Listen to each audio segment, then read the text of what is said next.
Please, pursuant to my order, ako ang managot. At ako ang makulong. Huwag yung polis na sumunod sa order ko. Kawawa naman, nagtatrabaho lang. Then, and as a private citizen now, drugs will destroy the Filipino. It will destroy my country.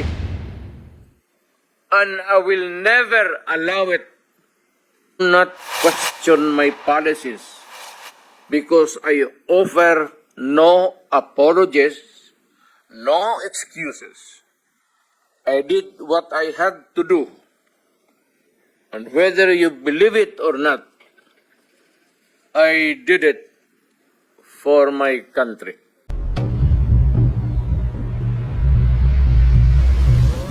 The President, the first priority now to give us his opening statement. Mr. President, you're recognized.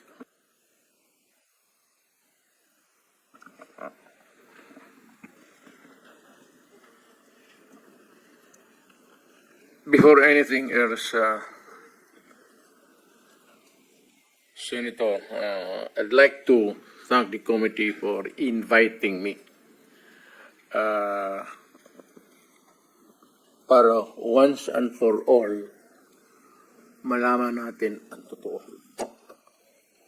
So, I would like to request sa inyo na huwag ninyo akong ituring president or kaibigan.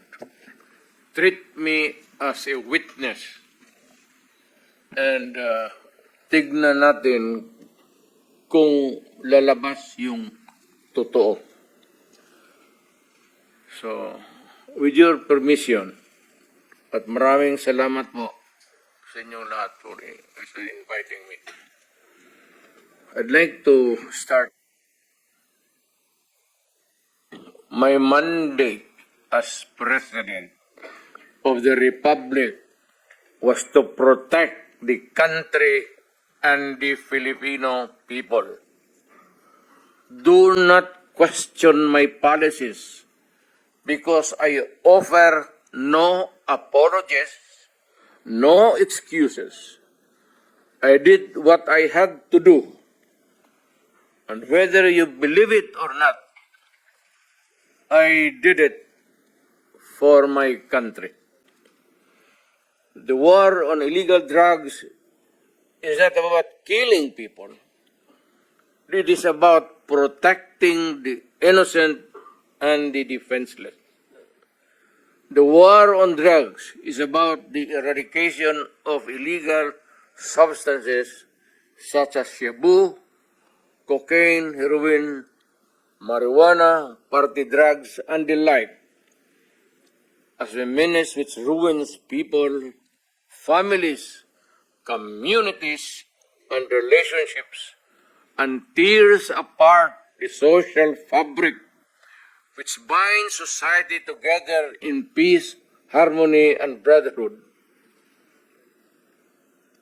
It is not unlike slogans which serve as calls for a better future, such as the war on waste, war on corruption, and war against climate change. I have always viewed people addicted to illegal drugs as victims and patients requiring medical help and not as criminals. That is why when the war on drugs slogan came into being,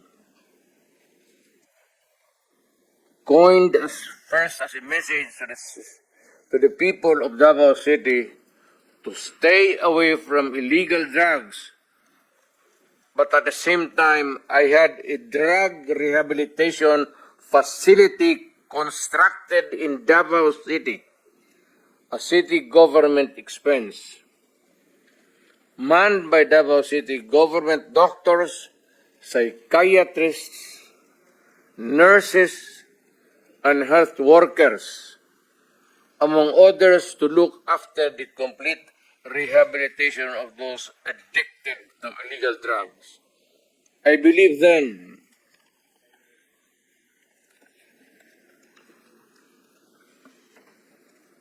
and I still believe now, that rehabilitation and not fear of death or incarceration to be the key to the return of the addicted individuals back to the mainstream of a just and forgiving society. But no mistake about it, I hate drugs. I loathe the purveyors, the merchants, and the pushers of this demonizing element. I have not failed to emphasize this from the very day of the campaign when I ran for the presidency in 2016.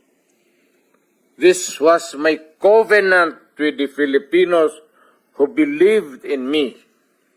And to this day, must still agree with what in government have achieved. It is unfortunate that drug-related crimes are on the rise again. Every day you can read about children being raped, people getting killed and robbed. And just recently, a drug den was raided within the Malacanang complex. This clearly manifests that the purveyors of this menace are back in business.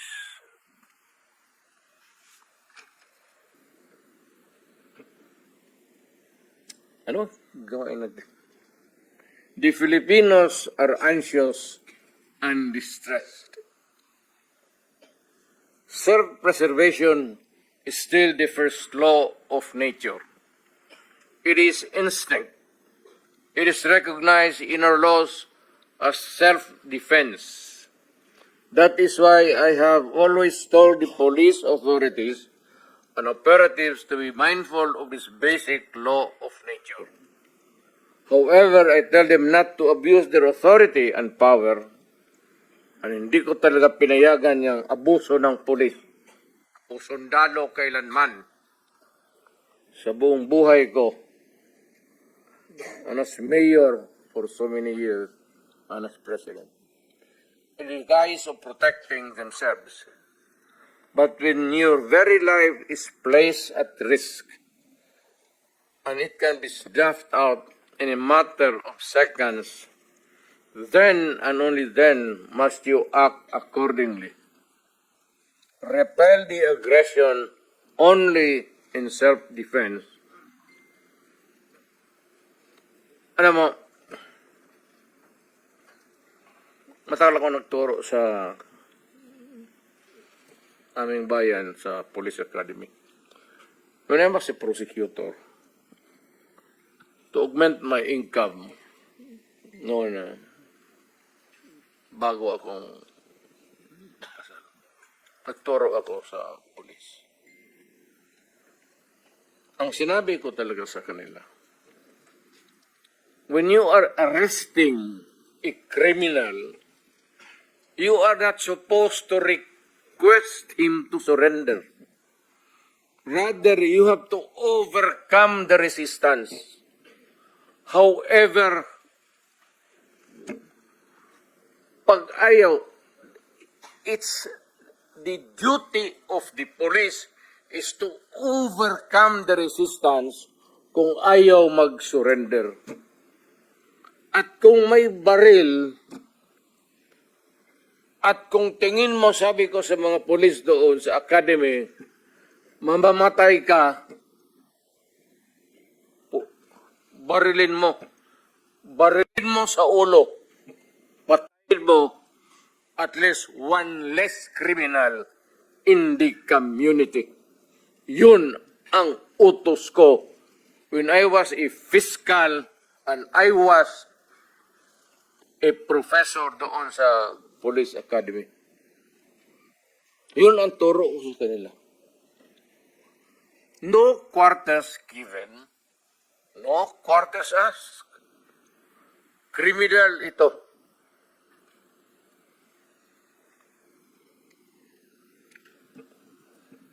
Repel the aggression only in self-defense. Do not make orphans of your children and widows of your wives. I don't want that in my conscience as mayor and president. Hindi ko mabigat yan sa konsensya ko. I have warned. But before that, my job as president was never easy. And it was not meant to be. I have tried to do the best I can to address the problem of illegal drugs firmly and without compromise. For all of its successes and shortcomings, I alone take full legal responsibility sa lahat na nagawa ng mga pulis pursuant to my order.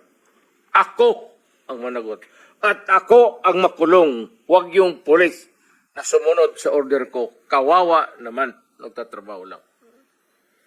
Yun ang gusto kong sabihin sa Pilipino at mabuti niyaya ninyo ako dito. Once and for all, yan ang gusto kong sabihin sa tao.